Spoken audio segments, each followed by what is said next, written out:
अभी मनु मूवीज देखने वाले भाई सारे दर्शकों ने पवन मलिक मोखरा की हाथ जोड़कर राम राम और नमस्ते। हाल फिलहाल भाई मायना गांव में हूँ, रोहतक के बिल्कुल साथ में लगता गांव है मायना।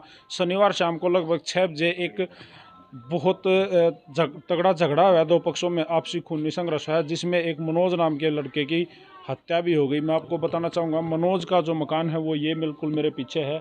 इसी घर में मनोज रहता है और बाइक की पार्किंग को लेकर आपसी झगड़ा हुआ था। पता नहीं क्या कारण रहे कि खूनी संघर्ष इतना जानलेवा हो गया कि भाई मनोज की जान भी चली गई। बाकी भी दूसरे पक्ष के भी कई जो परिवार के सदस्य हैं वो भी घायल हैं और इस के भी कई सदस्य हैं जो घायल हैं, जो रोहतक पीजीआई में एडमिट हैं। उनका वहाँ इलाज चल रहा है और वो गंभीर रूप से घायल भी हैं। जिस तरीके से हम आज ग्राउंड रिपोर्ट आपको दिखा रहे हैं, अब तक मृतक की जो डेड बॉडी है वो भी नहीं मिली है और ये मान लीजिएगा कि भाई पोस्टमार्टम आज होना है, उसके बाद डेड बॉडी मिलनी है।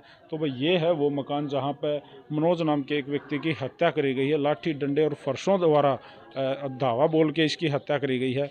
और देखिए दो पक्षों का आपसी झगड़ा था, रंजिशन कुछ खास नहीं था। मामला था क्या, प्लेन मर्डर था या वैसे एकदम से ये झगड़ा हुआ, ये प्रॉपर तो भाई गांव वाले या परिवार वाले ही बता सकते हैं। और इस मामले में पुलिस इन्वेस्टिगेशन जारी है, गिरफ्तारी अभी तक कोई हुई नहीं है।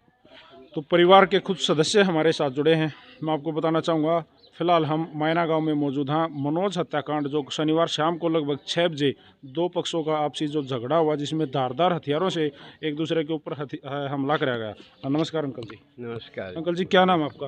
राज ऋषि सब्रवाल। जी जी जी। तो ये जो लड़का है जिसकी मौत हुई है मनोज, ये आपका क्या लगता है?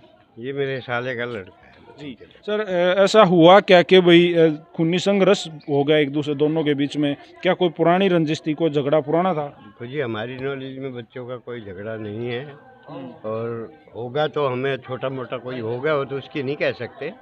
बाकी कोई झगड़ा नहीं था। कल ये दो बच्चे बाइक ठीक कराने गए थे, बाइक ख़राब थी और वहाँ जाने के बाद में यहाँ से गए तो इनकी आपस में बच्चों की वहाँ कहा सुनी हुई होगी, तो वहाँ इनका झगड़ा हो गया। झगड़ा होने के बाद में पहले उन्होंने एक लड़के के, राजेश नाम है लड़के का, उसके पहले सिर में कुछ चोट मारी, उसके ब्लड आ गया।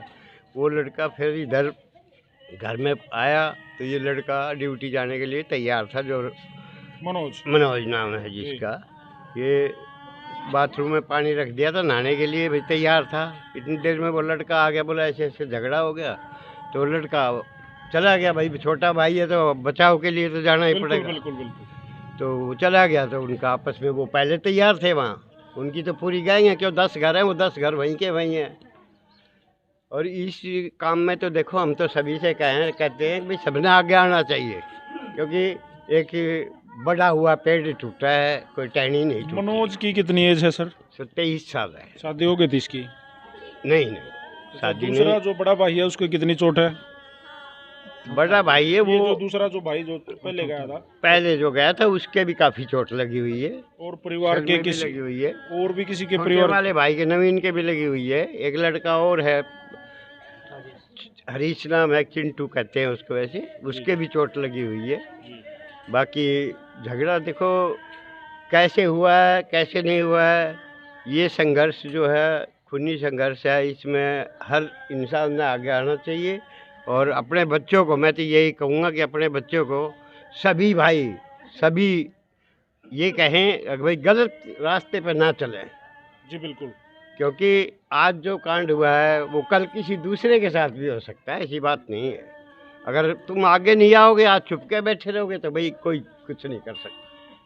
अंकल जी का साफ साफ कहने का मतलब ये है कि भाई अपने बच्चों को संभाल के रखो। गांव में एक छोटी सी कहानी सुनी जो इतने बड़े खूनी संघर्ष में तब्दील होगी, जिसमें एक भाई की हत्या तक होगी और हत्या भी धारदार हथियारों से उसकी हत्या करी गई है। आप परिवार का हाल देश को हो, हमारी जो माताएं हैं, जो मातर शक्ति है, रो रो के बुरा हाल है, क्योंकि अब तक डेड बॉडी तक भी नहीं मिली है। और भाई पोस्टमार्टम के बाद ही डेड बॉडी इनको सौंपी जाओगी, जिसके बाद अंतिम संस्कार कराया जाएगा। भाई वीडियो आप लोगों ने देख ली। इस वीडियो में साफ साफ अंकल जी ने जो बात कही है उस पर ध्यान दो कि भाई परिवार को अपने बच्चों के ऊपर कंट्रोल करना चाहिए। गांव का माहौल जो था, गांव में सब हम एक दूसरे के भाई होते हैं, और गांव के माहौल में हम इस तरह की अगर अब कल को गैंगवारी होती है, एक दूसरे के ऊपर खूनी संघर्ष होता है, तो भाई ये बहुत गलत है।